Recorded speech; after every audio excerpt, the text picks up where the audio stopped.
The moment my son took his first breath, my husband whispered four words that killed our marriage. My real family is waiting. I heard him clearly, standing by the hospital window, phone pressed to his ear, speaking to another woman while our newborn lay crying in his bassinet. He never held our baby. Not once. 3 days later, I discovered the truth. The secret second phone. The $2 million he had stolen. The woman who was supposedly carrying his child. But here is what Derek did not know. His mistress was lying to him too. She could never have children. She was not building a family with him. She was robbing him blind. And I was about to watch them destroy each other. What happened next cost me everything. My home, my savings. My son was ripped from my arms by police officers who believed I was the dangerous one. I had $127, no job, no lawyer, no way out. Derek had designed the perfect trap, but he made one fatal mistake. He underestimated a mother fighting for her child. This is the story of how I lost everything, uncovered a web of lies that went deeper than I ever imagined, and brought down the man who tried to erase me from existence. Stay until the end. Because the final twist? Even I did not see it coming. Value statement and lesson. Before we begin, I want you to know something important. This story is not just about betrayal. It is about survival. It is proof that your value is never defined by who fails to love you. It is defined by what you choose to do next.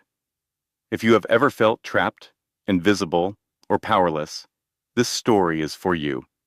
Because sometimes the person who saves you is the one staring back in the mirror. Meaning of the story.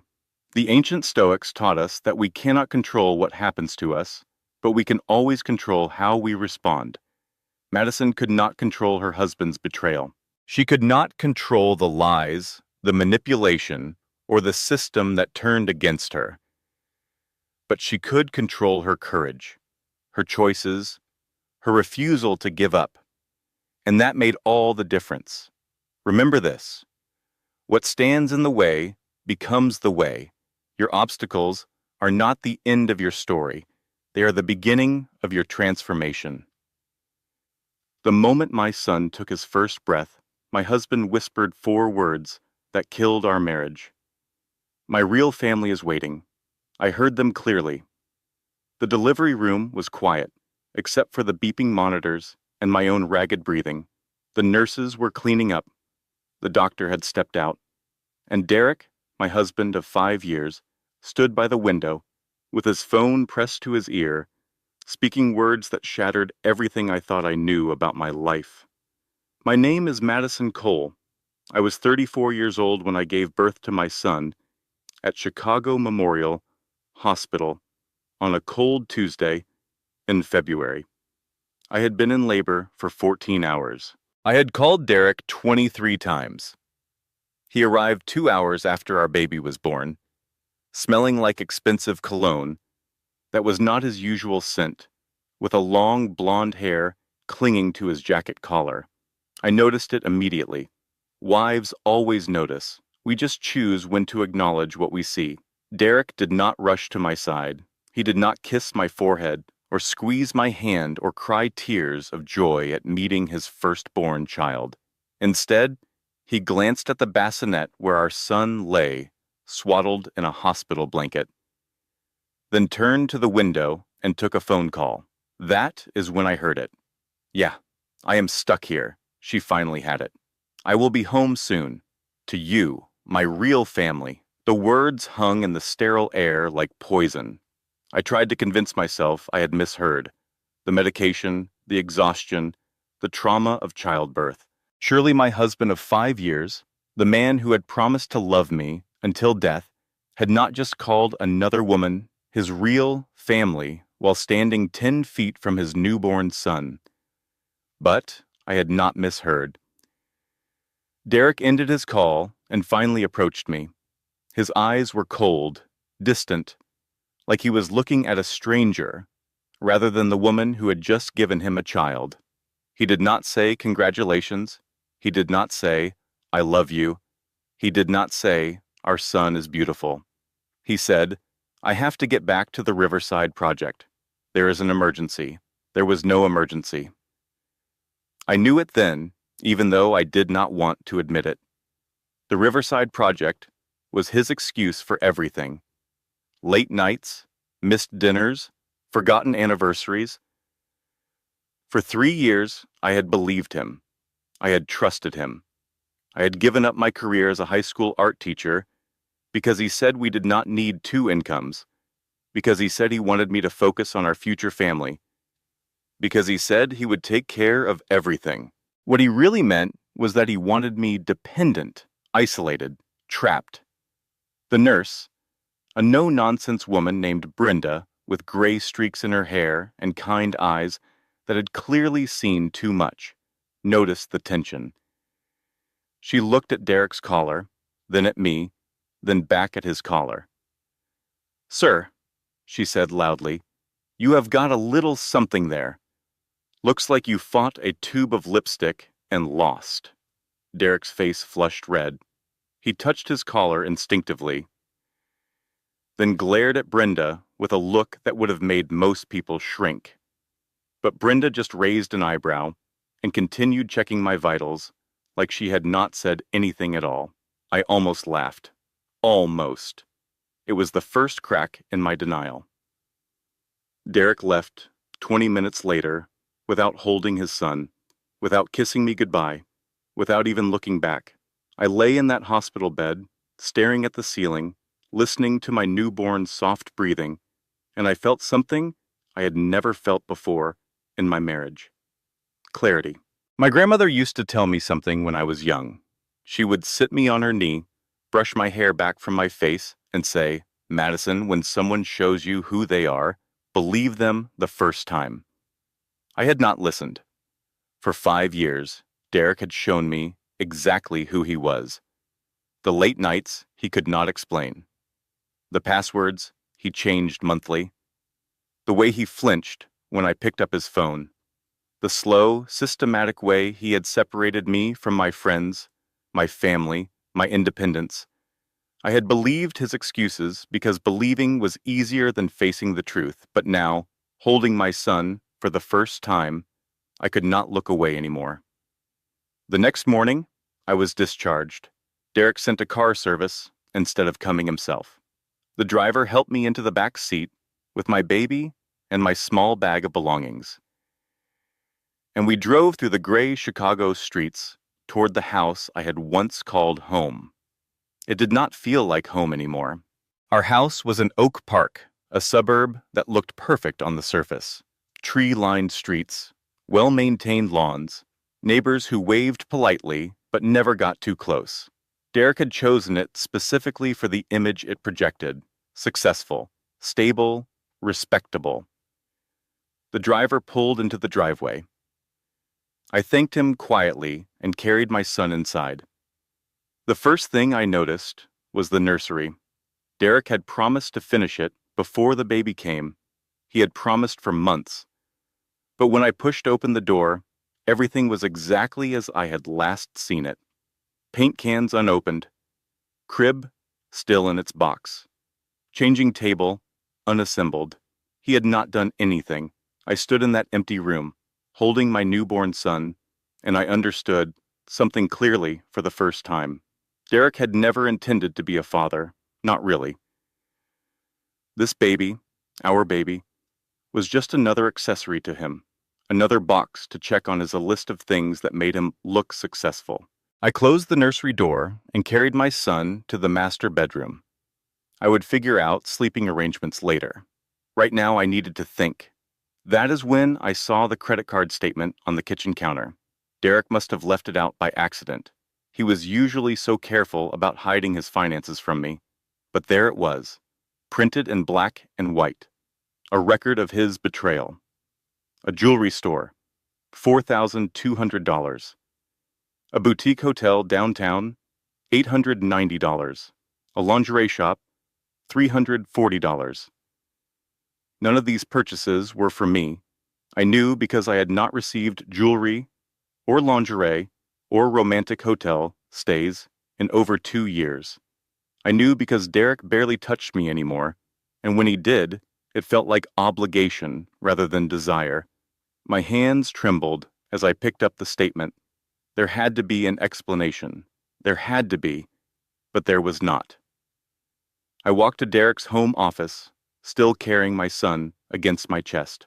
His laptop sat open on the desk, screen dimmed but not locked. I should not have looked. I knew I should not have looked. I looked anyway. The messages were right there, open in a chat window with someone saved only as V. She is so pathetic, Derek, had written. Cries about everything. You are the only one who gets me. After the quarter ends, I will file. She will not fight. She has nothing without me. I scrolled up, my vision blurring with tears I refused to let fall. There was a photo. Derek and a stunning blonde woman at a rooftop bar, his hand resting on her stomach. The caption reading, "Cannot wait for our little one." The room spun. He was having an affair. He was planning to leave me, and the other woman, whoever she was, might be carrying his child. Everything I had given up, my career, my friends, my independence, had been for nothing. He had been planning his escape the entire time, making sure I had nowhere to go, no resources to fight, no way out. I sank to the floor of his office, my back against the cold wall, my newborn son sleeping peacefully against my chest, completely unaware that his mother's world had just collapsed. I sat there for a long time, crying silently, feeling smaller than I had ever felt in my life. But somewhere beneath the pain, beneath the betrayal, beneath the crushing weight of everything I had just discovered, a tiny spark flickered. Not yet, but soon. Derek came home at 2 in the morning. I was waiting for him in the living room, sitting in the darkness, with only the streetlight filtering through the curtains. My son slept in the bassinet beside me, the only piece of baby furniture I had managed to set up myself. The front door opened. Derek walked in, humming softly to himself, clearly not expecting me to be awake. He flipped on the light and stopped when he saw me. "Madison," his voice was cautious. "Why are you sitting in the dark?" I did not answer immediately. I just looked at him, really looked at him for the first time in years. The man I had married had been charming, attentive, full of promises about the life we would build together. The man standing before me now was a stranger, wearing my husband's face. "Who is V?" I asked quietly. Derek's expression flickered, just for a second, but I saw it. Surprise, then calculation, then carefully constructed confusion. "What are you talking about?" I stood up slowly, my body still aching from childbirth, but I refused to let him see me as weak. "I saw the messages, Derek, on your laptop. I saw the credit card statements. I saw the photo." He was quiet for a long moment. I watched emotions cycle across his face, each one more disturbing than the last. Anger, contempt, and finally something that looked almost like relief. "Fine," he said. "You want the truth. I will give you the truth." He loosened his tie and walked to the kitchen, pouring himself a glass of whiskey like we were having a casual conversation, rather than dismantling our entire marriage. "Her name is Vanessa. We have been together for 2 years. She understands me in ways you never could. 2 years, 2 years of lies, 2 years of looking me in the eyes and promising nothing was wrong. 2 years of making me feel crazy for questioning his late nights and distant behavior. Is she pregnant?" I asked, my voice barely above a whisper. Derek took a long sip of his whiskey before answering.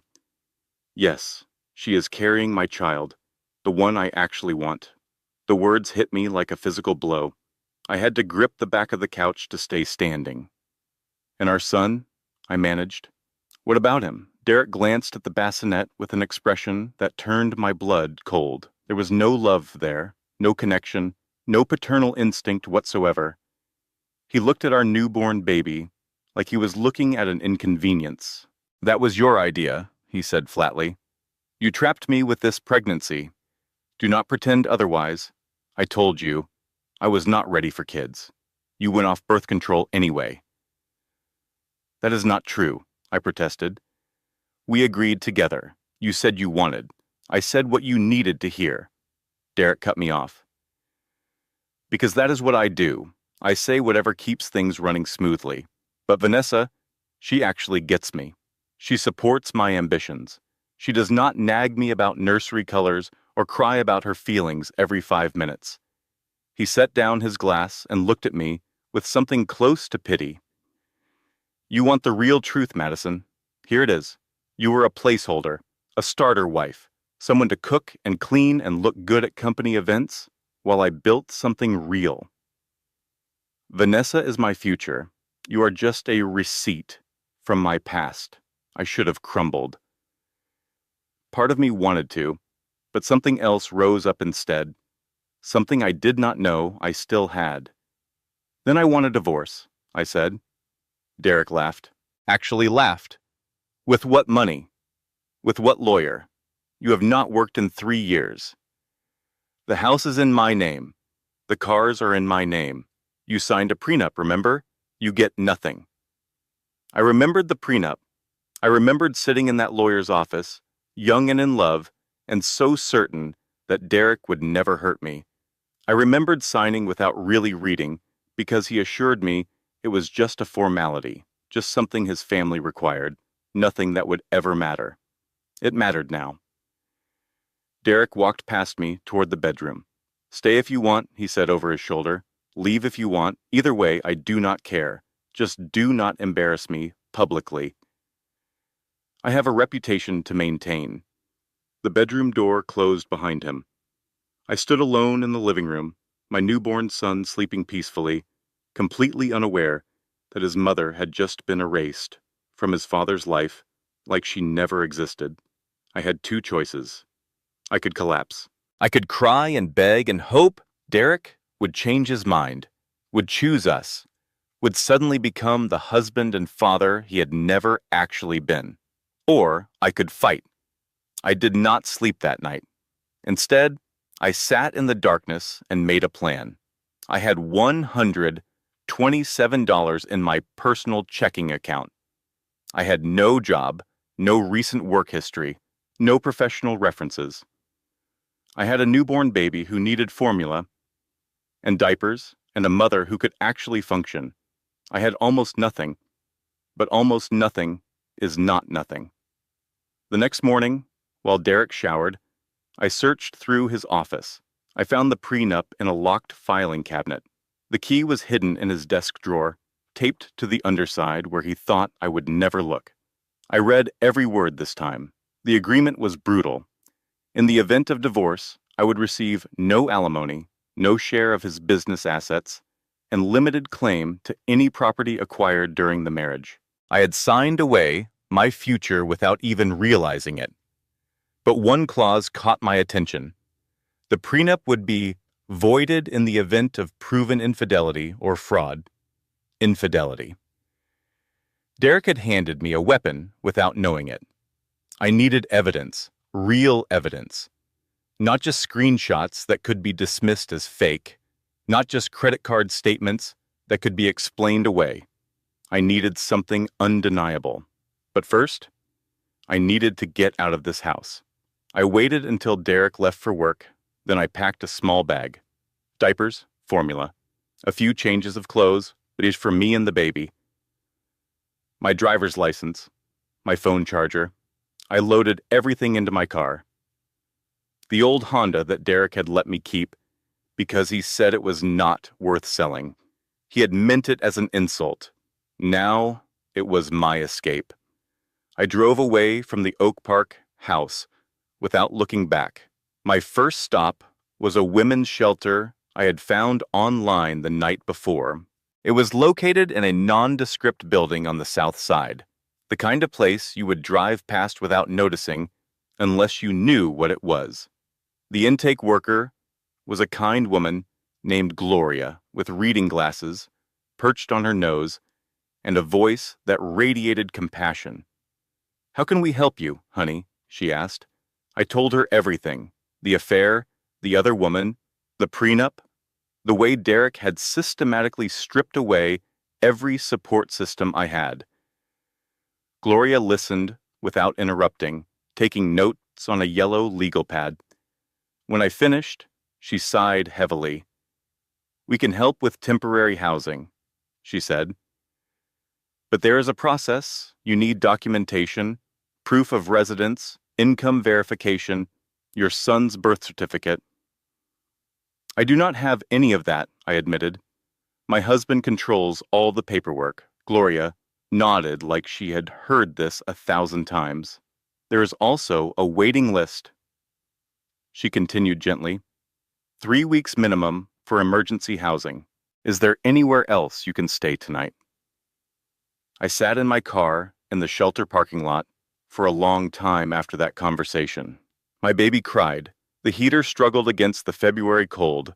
I watched my breath fog the windshield and wondered how I had ended up here. Derek had designed this. Every carefully controlled piece of our marriage had led to this moment. He had made sure I had no escape route, no safety net, nowhere to turn. But he had forgotten one thing. I still had family.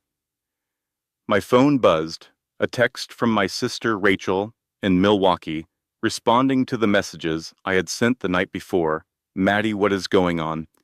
I just saw your texts. Call me immediately." I called her. I told her everything. And Rachel, my older sister, who had always been there for me even when I pushed her away during my marriage, said the words I desperately needed to hear. "Come to Wisconsin tonight. Stay as long as you need. We will figure this out together." I cried for the first time since leaving the house, not from sadness, but from relief. I had somewhere to go. I had family. I pulled out of that parking lot and pointed my old Honda north toward Milwaukee, toward my sister, toward the first glimmer of hope I had felt in years. I drove through the night, my newborn secured in his car seat, watching the Chicago skyline shrink in my rearview mirror.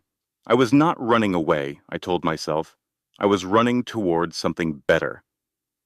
I had no idea that the hardest part was still ahead. Rachel's apartment in Milwaukee was small but warm, a one-bedroom unit on the 3rd floor of an old building with creaky stairs and radiators that clanked through the night. It was nothing like the Oak Park house with its manicured lawn and expensive furniture.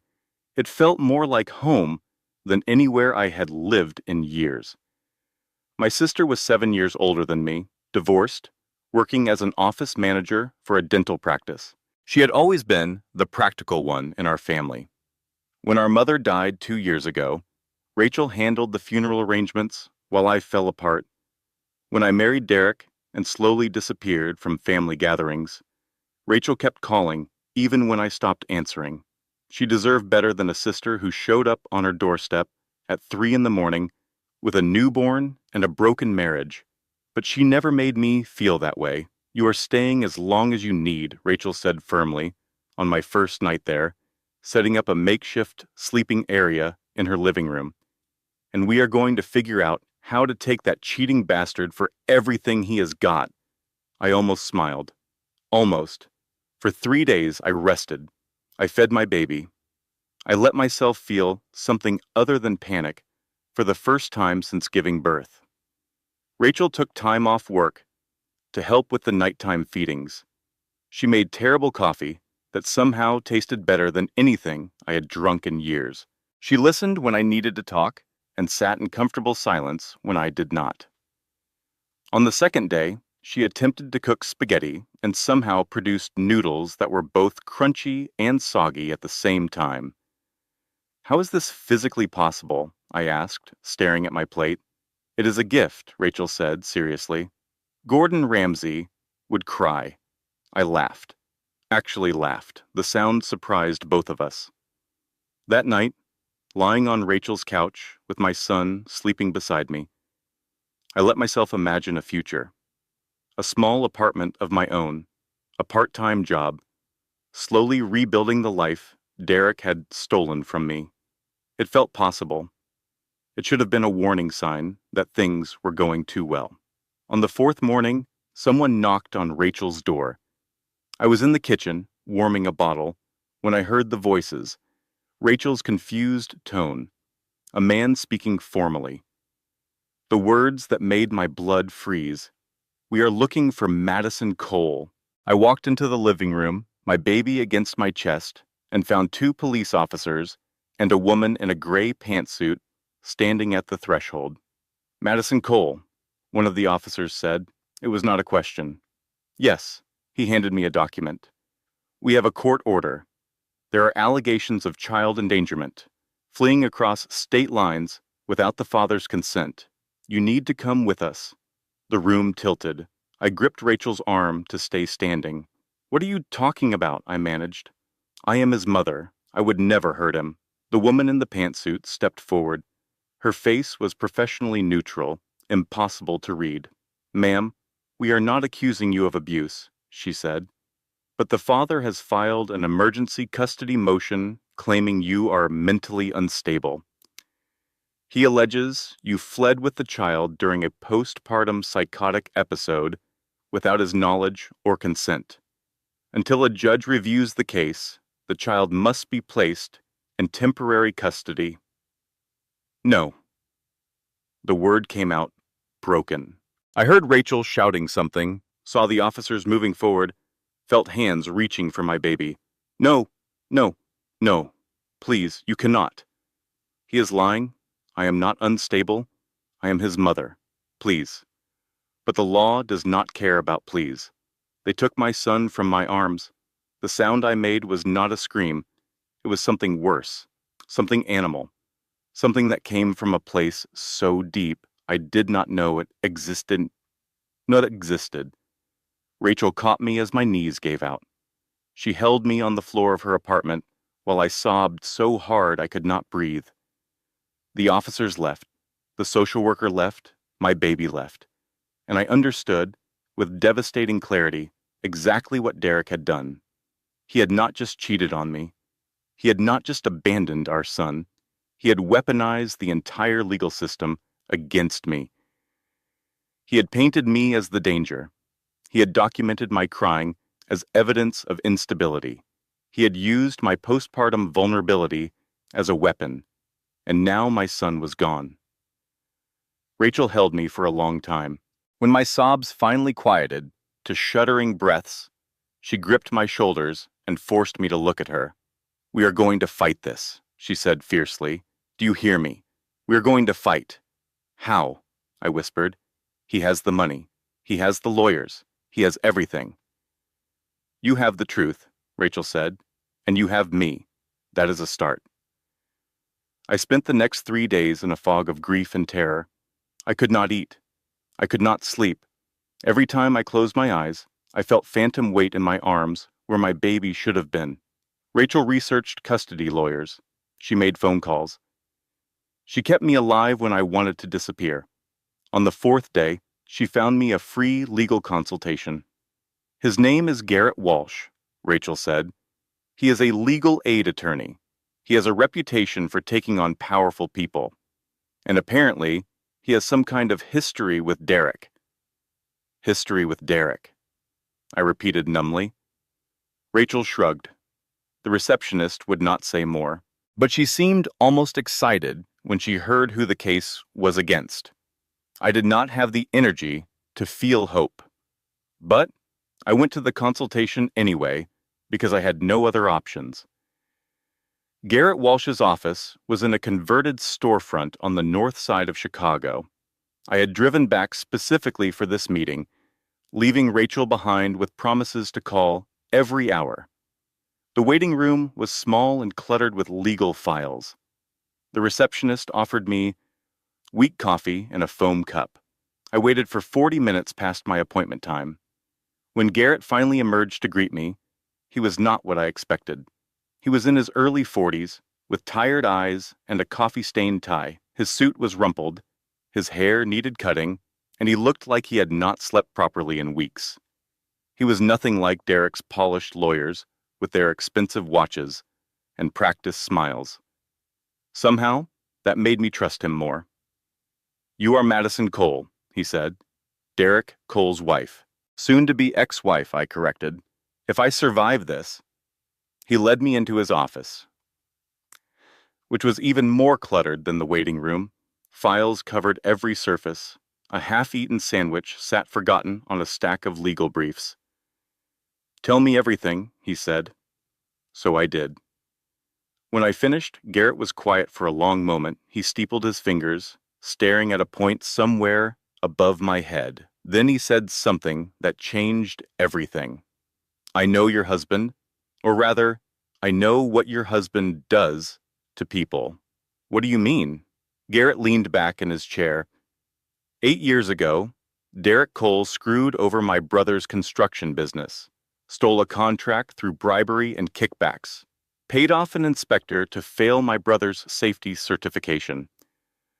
My brother lost everything: his business, his house, his marriage. He nearly lost his life. I stared at him. I did not know. No one does.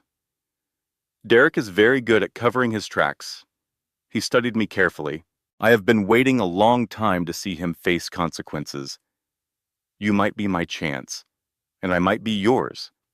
I should have been suspicious. This was too convenient. A lawyer with a personal vendetta against my husband, appearing exactly when I needed help. But something in Garrett's eyes told me his anger was real, his pain was real, and his desire to take down Derek Cole was very, very real. "Why should I trust you?" I asked. "Everyone Derek knows has an angle." "Fair enough," Garrett said without offense. "Do not trust me. Verify everything I tell you.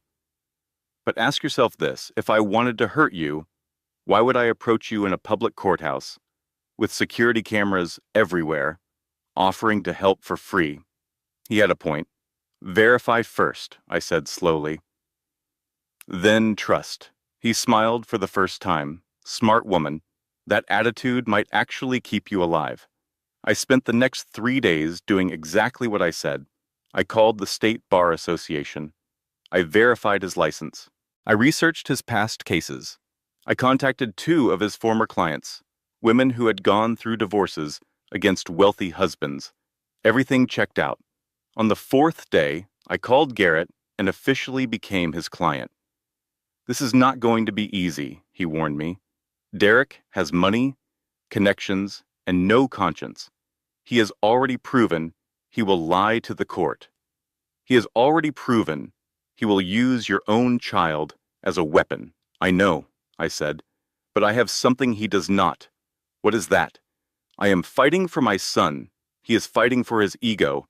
I have more to lose, which means I have more reason to win." Garrett was quiet for a moment. Then he laughed, a surprised sound that seemed to catch him off guard.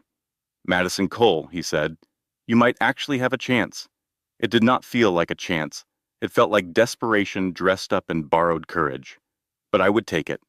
Garrett laid out the situation with brutal honesty during our first strategy session. "Derek filed the custody motion, claiming you have postpartum psychosis," he explained. "He submitted a letter from a psychiatrist named Dr. Helen Marsh diagnosing you as a danger to your child." "I have never seen a psychiatrist in my life," I protested. "I know." Garrett slid a document across the desk. "Dr. Helen Marsh is Vanessa Bennett's aunt."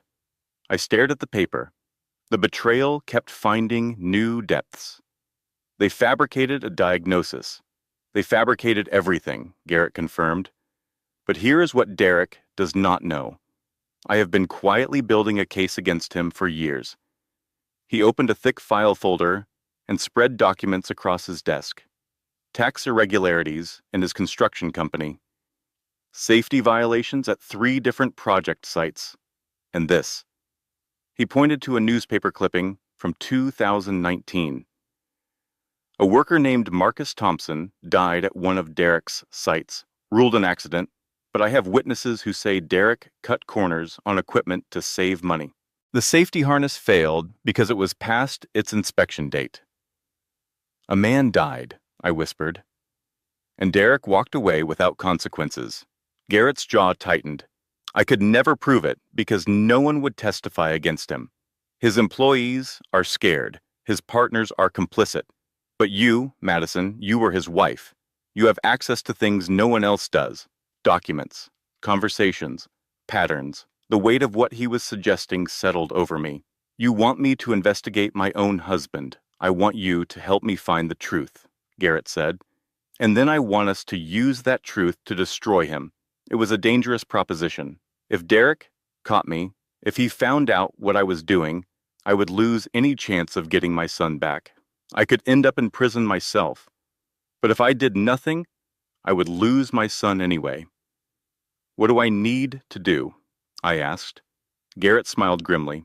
Tell me everything you remember about that house. I spent hours reconstructing the details of my life with Derek. The layout of his home office, the filing cabinet where he kept important documents, the safe I had seen him open but never accessed myself. The combination, Garrett said. Do you remember it?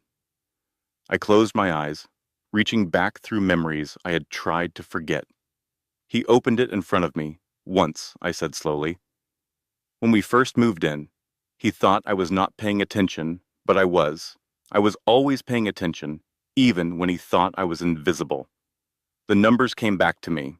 My birthday. Reversed. April 18th became 814. Derek had used my birthday as his safe combination. The irony was almost poetic. Garrett and I developed a plan. Derek golfed every Saturday morning with clients. According to my sister's social media research, Vanessa attended a yoga class at the same time. The house would be empty for approximately 3 hours. I still had a key. Derek's arrogance meant he had never changed the locks. This is risky, Garrett warned. If he catches you, it is breaking and entering. Everything we are building collapses. I know, I said, but he took my son. I will take his secrets. Rachel insisted on being my getaway driver. She drove down from Milwaukee the night before, arriving at midnight with a thermos of coffee and a nervous energy that was almost comical. If we get caught, she said as we sat in her car outside Derek's house that Saturday morning, I am going to prison. I cannot go to prison. I do not even like orange. Just keep the engine running, I told her, and text me if you see his car. I approached the house like a stranger, which I suppose I was now. The key still worked. The alarm code was still our anniversary date. Another bitter irony. Inside, everything looked exactly as I had left it. The unfinished nursery, the expensive furniture, the cold, perfect surfaces that had never felt like home. I moved quickly to Derek's office. The filing cabinet was locked, but I knew where he hid the key. The safe combination worked on the first try. Inside, I found exactly what Garrett had predicted. The insurance folder. Documents showing Derek had diverted $2.3 million from company accounts into Vanessa's name over the past 18 months. A burner phone with text messages discussing payoffs to a city inspector after Marcus Thompson's death, and something unexpected, a prenuptial agreement. But not the one I had signed, a different version, an earlier draft. I read it quickly, my hands shaking. This version gave me 40% of marital assets in the event of divorce. No restrictions, no clauses about infidelity, voiding the agreement. Just a straightforward, fair division. I looked at the date. It was 1 week before I had signed what I thought was our final prenup. Derek had switched the documents. He had given me a fraudulent agreement to sign, one that stripped away all my rights, while hiding the original that would have protected me.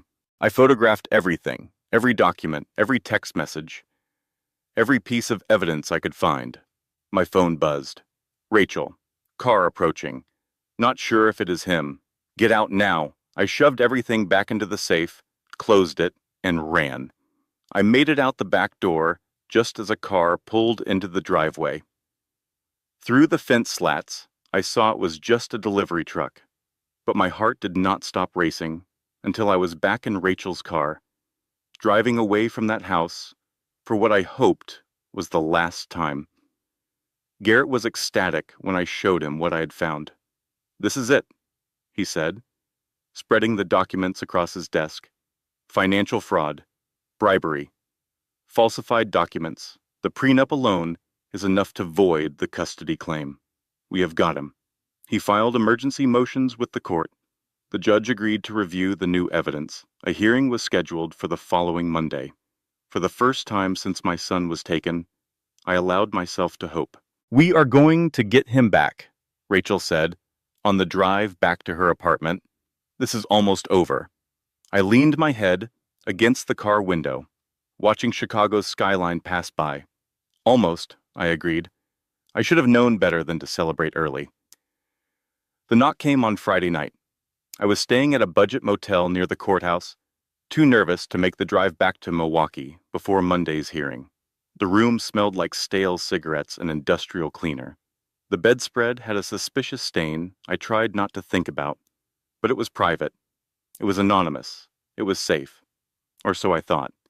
When I opened the door, expecting the pizza I had ordered for dinner, I found Vanessa Bennett standing in the hallway. She was exactly what I had pictured from the photographs. Tall, blonde, impeccably dressed in a cream-colored coat that probably cost more than my car. Beautiful in a sharp, calculating way that made you think of knives hidden in flower arrangements. "Hello, Madison," she said. Her voice was calm, pleasant even, like we were meeting for brunch rather than confronting each other in a dingy motel corridor. I tried to close the door. She caught it with her hand. "That would be rude," she said, "and we have so much to discuss." She walked past me into the room without invitation. I stood frozen, watching her examine my sparse belongings with obvious disdain. "This is where you are staying," she said. "Goodness, I knew you had fallen on hard times, but this is genuinely sad." "What do you want?" I managed. Vanessa sat on the edge of the bed, crossing her legs elegantly. "I want to offer you a deal. I do not want anything from you." She smiled like I had said something amusing. "You think you have won?" she said. "That is adorable. You think you found some documents, filed some motions, and now everything will work out. Derek will go to prison. You will get your precious baby back. You will live happily ever after." "That is exactly what is going to happen." Vanessa laughed. The sound was cold. "Let me tell you what is actually going to happen, Madison. You are going to drop the custody case. You are going to leave Chicago. You are going to disappear from Derek's life forever. In return, I will convince him to let you see your son twice a year. Supervised visits. Take it or leave it." I stared at her. "Why would I accept that?" "Because if you do not, I will destroy you." She pulled out her phone and turned the screen toward me. It was video footage of me, inside Derek's house, opening the safe, taking documents, breaking and entering, Vanessa said lightly. "Theft. You just handed me everything I need to put you in prison and terminate your parental rights permanently." My stomach dropped. The delivery truck. It had not been a coincidence. They had been watching. They had known I would come. "You let me take those documents," I whispered. "Of course." Vanessa's smile widened. "Derek wanted to have you arrested in the act. But I am smarter than that. I wanted you to feel hope first. Hope makes despair so much sweeter." She stood, smoothing her coat. "You have until Monday morning to decide. Drop the case or face felony charges. Your choice." She walked toward the door, then paused. "You want to know why I am doing this?" she said. "Because I was you once. Trusting. Naive. My first husband took everything. My money, my confidence, my daughter. The court sided with him because he had better lawyers. I lost custody when my baby was 2 years old. I have not seen her in 8 years. Something flickered in her eyes, something almost human. So I learned how the game works," she continued, "and I decided never again. Derek is my security. His money, his company, his reputation, they are my insurance policy. I will not let anyone take that from me, not even some crying housewife with a newborn. She opened the door. I almost felt sorry for her. Almost. You are not pregnant, are you? I said. Vanessa froze. I saw the messages, I continued. Derek thinks you are carrying his child, but you are not. She turned slowly. The mask slipped for just a moment, revealing something cold and calculated underneath. Men believe what they want to believe, she said quietly. It is their greatest weakness and their greatest usefulness. She left.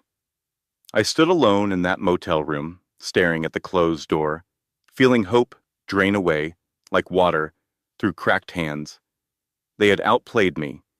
They had anticipated my every move, and now I had nothing. I called Garrett.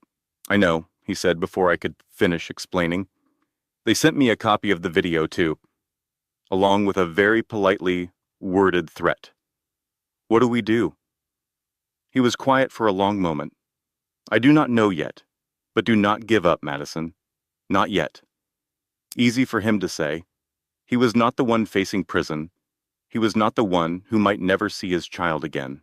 I hung up and sat on the edge of that stained motel bed, staring at nothing. I had tried. I had fought. I had done everything right, and it still was not enough. Monday came whether I was ready or not. I walked into that courthouse feeling like I was attending my own execution. Garrett met me in the hallway, his face grim. They submitted the video as evidence, he said, along with an affidavit from Vanessa claiming you have been harassing her for months. They are pushing for immediate dismissal of our motions and criminal charges against you. And my son. Garrett looked away. Derek's lawyers are requesting permanent custody be finalized today. Given the circumstances, I could not breathe. The hearing was a nightmare. Derek's legal team was slick, polished, prepared. They presented me as an unstable woman who had abandoned her husband, fled across state lines with his child, and then committed burglary when the courts attempted to intervene. Your Honor, Derek's lead attorney said smoothly, Mrs. Cole is clearly suffering from severe postpartum mental illness. She is a danger to herself and to the child. We ask that temporary custody be made permanent and that Mrs. Cole face appropriate criminal charges. I wanted to scream. I wanted to stand up and tell the truth about Derek, about Vanessa, about everything they had done to me.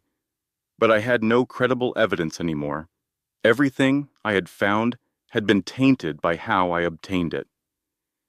The judge looked at me with something between pity and disappointment. Mrs. Cole, do you have anything to say in your defense? I stood on shaking legs. Your Honor, everything they are saying is a lie. My husband has been having an affair. He is embezzling money. He falsified our prenuptial agreement. I only went to his house because I was trying to find proof. The judge held up her hand. Mrs. Cole, the court cannot consider evidence obtained illegally. Regardless of what that evidence might show, your actions in obtaining it were criminal. I have no choice but to grant the prosecution's motion for arrest. Two bailiffs moved toward me. Ms. Cole, you are under arrest for breaking and entering and theft. You have the right to remain silent. The handcuffs clicked around my wrists. I looked at Derek across the courtroom. He was smiling. Garrett posted my bail 3 hours later. I walked out of the detention center into gray afternoon light, feeling emptier than I had ever felt in my life. Garrett was waiting by his car. I am sorry, he said. I should have anticipated this. It is not your fault. He shook his head. I pushed you too fast. I wanted to take him down so badly that I did not protect you properly. We drove to his office in silence. I stared out the window, watching the city pass by, wondering if this was what drowning felt like. In Garrett's office, I finally let myself cry. Not the silent tears of the past few weeks. Real, ugly, sobbing that hurt my chest and made my throat raw. Garrett let me cry. He did not try to comfort me or offer empty reassurances. He just sat across from me, waiting. When I finally stopped, he slid a document across the desk. "There is something else," he said. "Something I did not want to tell you until I confirmed it." I looked at the paper. It was a medical report. "Vanessa Bennett had a hysterectomy 6 years ago," Garrett said quietly. "She cannot get pregnant. It is medically impossible." I stared at the document, the words blurred and sharpened. "She has been lying to Derek about everything." Garrett leaned forward. "She is not trying to build a family with him. She is systematically transferring his assets into her own name. She is preparing to drain him and disappear, so he does not know. He thinks he is getting a new family. He is actually getting robbed." I sat with that information for a long moment. Derek's greatest weakness had always been his ego. He could not stand being fooled. He could not tolerate looking stupid. The idea that Vanessa had been playing him this entire time would destroy him more thoroughly than any legal case ever could. "If he found out," I said slowly, "he would turn on her instantly," Garrett finished. "Derek Cole does not share money with anyone, especially someone who made him look like a fool." A dangerous idea began to form. "I am not going to fight Vanessa," I said. "I am going to make Derek destroy her for me." Garrett raised his eyebrows. "How?" "I am going to give him the truth, anonymously, and then I am going to watch them tear each other apart. That is incredibly risky." I looked at him steadily. "I have already lost everything. What else can they take from me?" Garrett studied me for a long moment, then slowly he smiled. "You know," he said, "when you first walked into my office, I thought you were just another desperate housewife who would fall apart under pressure. I was wrong. I did not feel strong. I felt broken and terrified and angry, but sometimes that is what strength looks like." I sent the medical records anonymously. No message, no explanation. Just the documentation proving Vanessa Bennett could not have children, delivered to Derek's personal email from a temporary account. Then I waited. Rachel thought I was crazy. Maybe I was, but I knew Derek better than anyone. I knew how his mind worked. I knew that suspicion, once planted, would consume him. "What if it does not work?" Rachel asked during one of our nightly phone calls. "Then I am exactly where I was before. Nothing lost. You could have sent it to the police instead, to the media." "And what would that accomplish?" I countered. "The police already think I am unstable. The media would spin it into drama, not justice. Derek needs to discover this himself. He needs to feel betrayed. Then he will do my work for me." It took 8 days. Garrett had contacts inside Derek's company, people who had been quietly feeding him information for years. Through them, we learned that Derek had confronted Vanessa about the pregnancy. At first, he accepted her explanations. She was seeing a specialist. The pregnancy was complicated. She needed time before announcing it publicly, but the seed of doubt had been planted. Derek started watching her, checking her phone, following her movements.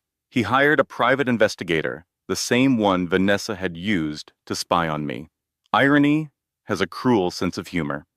The investigator confirmed what the medical records showed. Vanessa could not have children. Furthermore, she had been transferring Derek's assets into offshore accounts for over a year. The confrontation happened on a Thursday night. Garrett's contact sent us the police report the next morning. Neighbors had called 911 after hearing screaming from Derek's house. Officers found Vanessa with a cut on her forehead and Derek with scratches on his face. Both were arrested for domestic disturbance. But the real damage came from Derek's doorbell camera. In his rage, Derek had forgotten it was recording. The footage captured everything: his accusations, Vanessa's admissions, and most importantly, Derek admitting to falsifying documents, bribing inspectors, and covering up the circumstances of Marcus Thompson's death. He confessed to everything while trying to prove that Vanessa was the real criminal. Garrett received a copy of that recording from 3 different sources.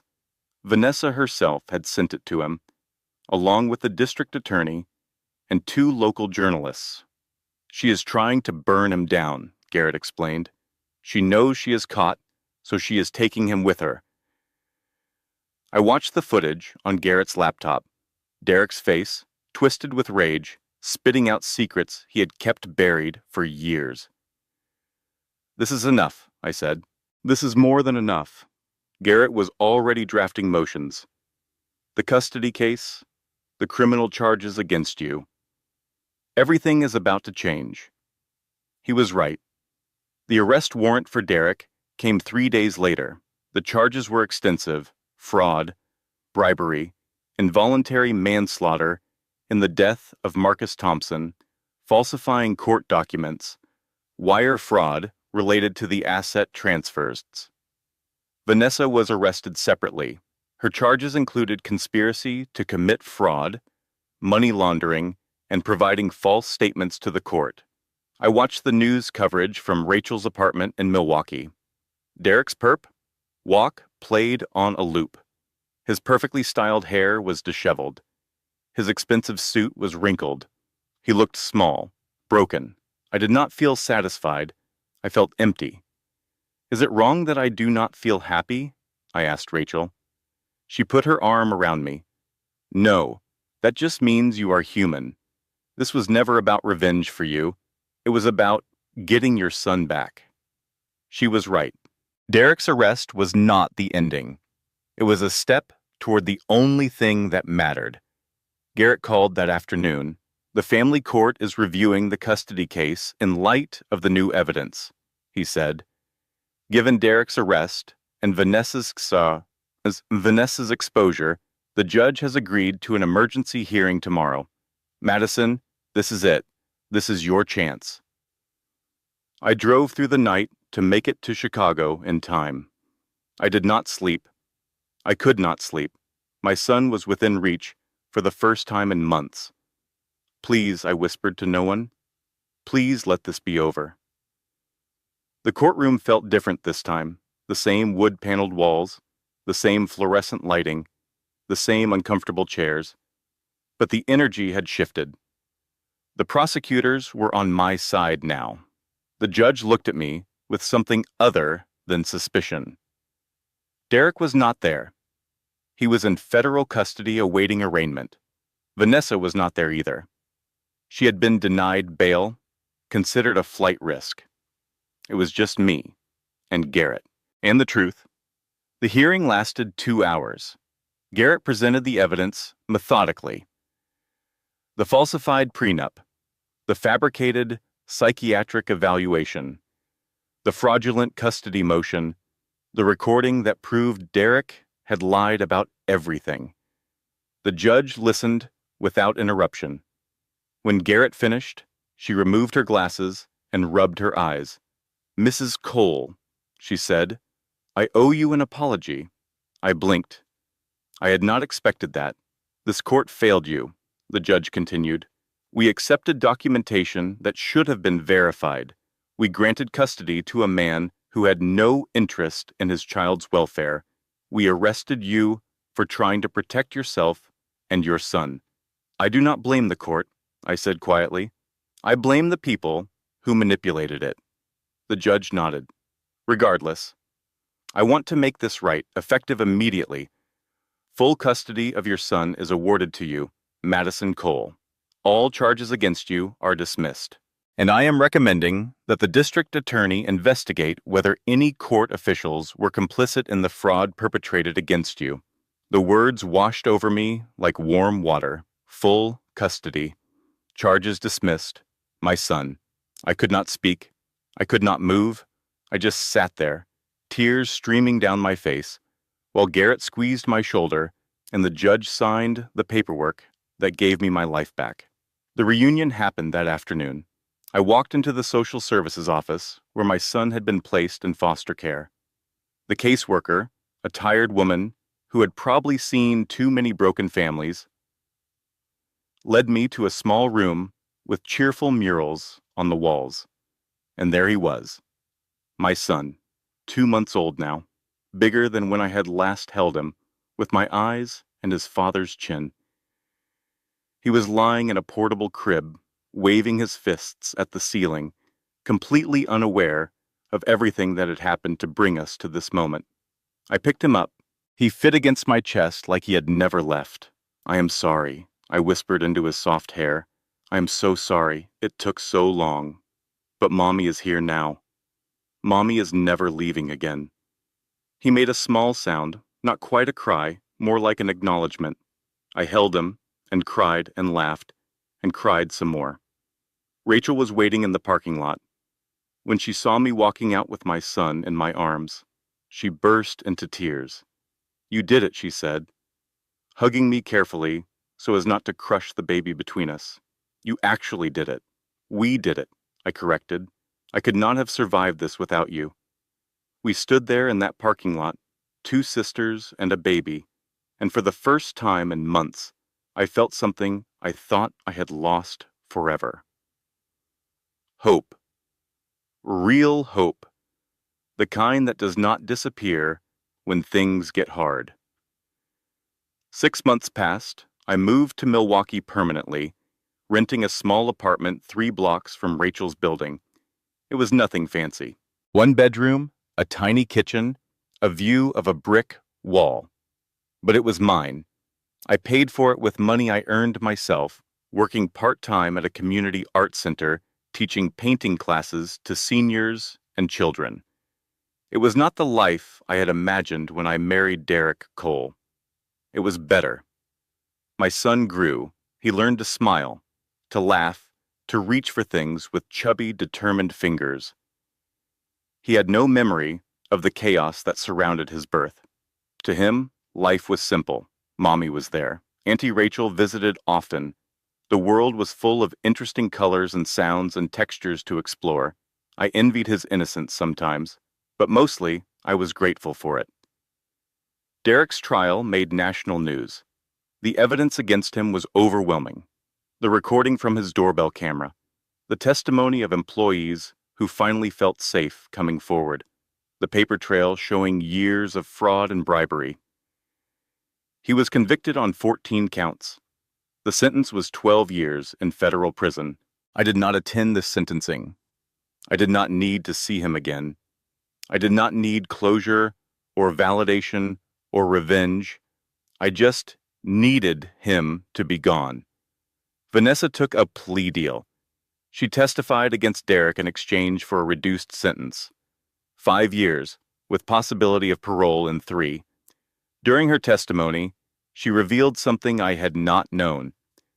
Derek had been planning to divorce me before our son was even born. He had been working with Vanessa for over a year to ensure I would receive nothing. The affair was not just infidelity, it was a coordinated financial attack. Learning that should have hurt. Instead, it just confirmed what I already knew. I had never been a person to Derek. I had been an asset to manage, a problem to solve, an obstacle to remove. His mistake was underestimating me. Garrett visited once, about 4 months after everything ended. He looked different, lighter, like a weight had been lifted from his shoulders. "My brother is doing better," he told me over coffee at a cafe near my apartment. Knowing that Derek finally faced consequences, it helped him heal. "I am glad," I said, "and thank you for everything." "You did the hard part," Garrett said. "I just pointed you in the right direction." We talked for another hour about nothing important. The weather, his cases, my art classes, the comfortable conversation of people who had been through something difficult together and come out the other side. When he left, he shook my hand.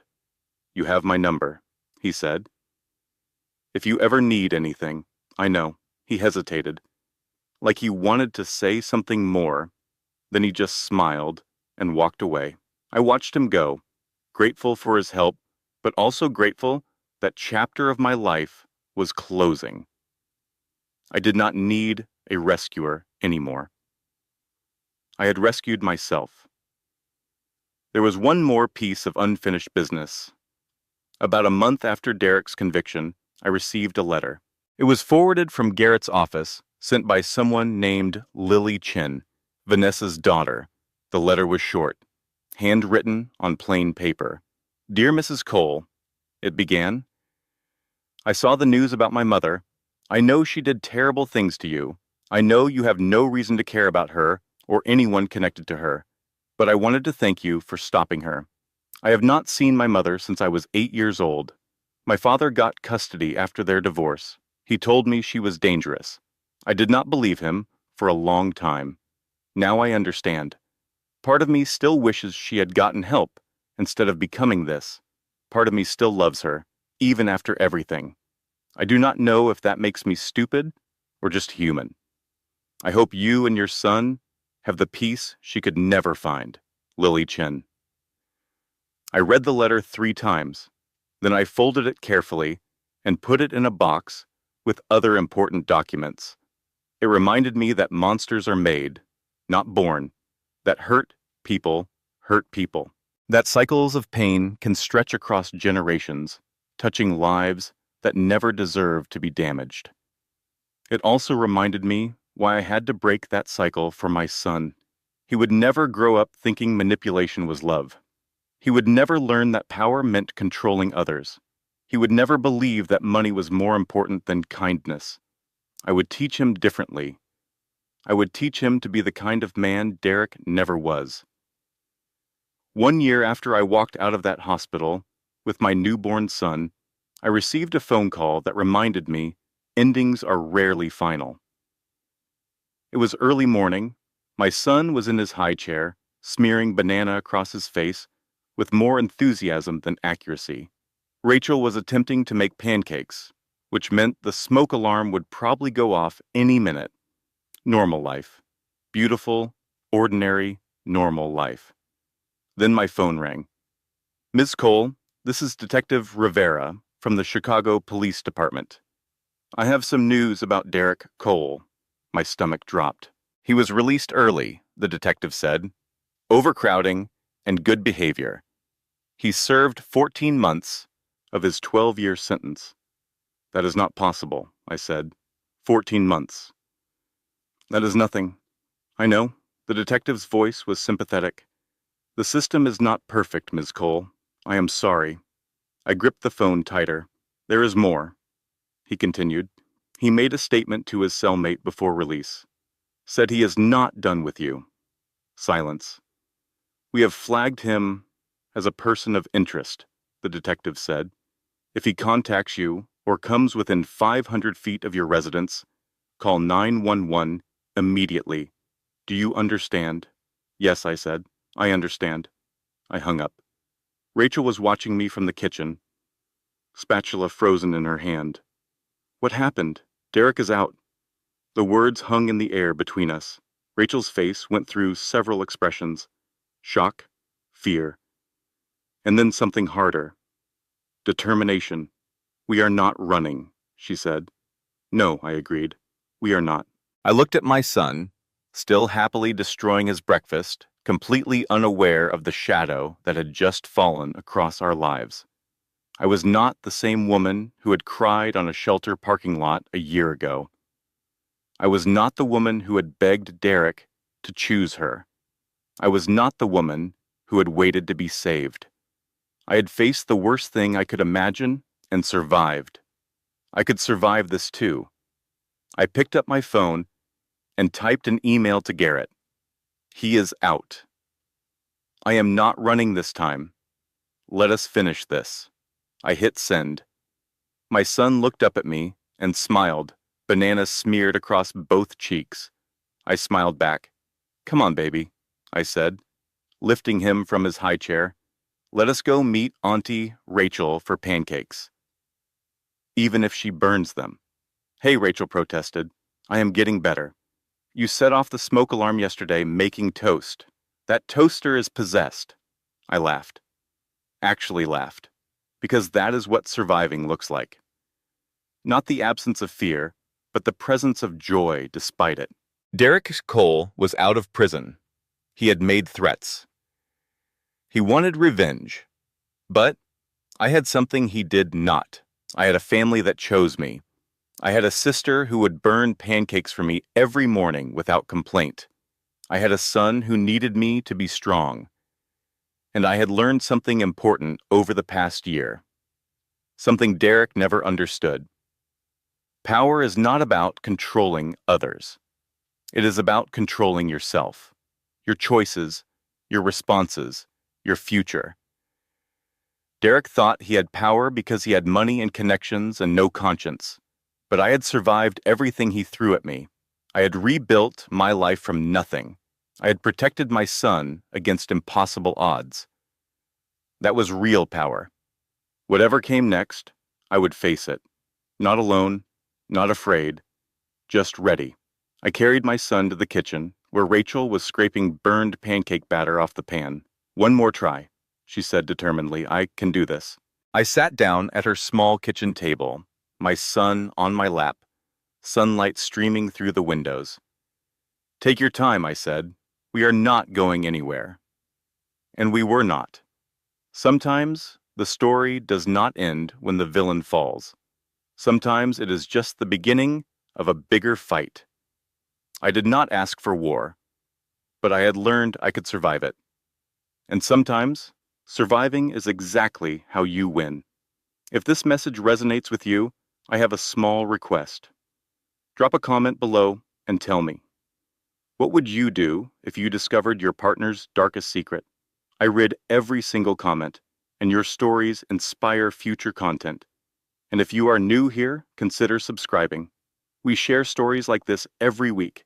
Stories that make you think, make you feel, and remind you that you are stronger than you know. Hit the like button if you believe every person deserves a second chance at happiness. Now, let us begin. Closing disclaimer. This content has been carefully researched, developed, and manually edited by our team to deliver meaningful stories and valuable life lessons.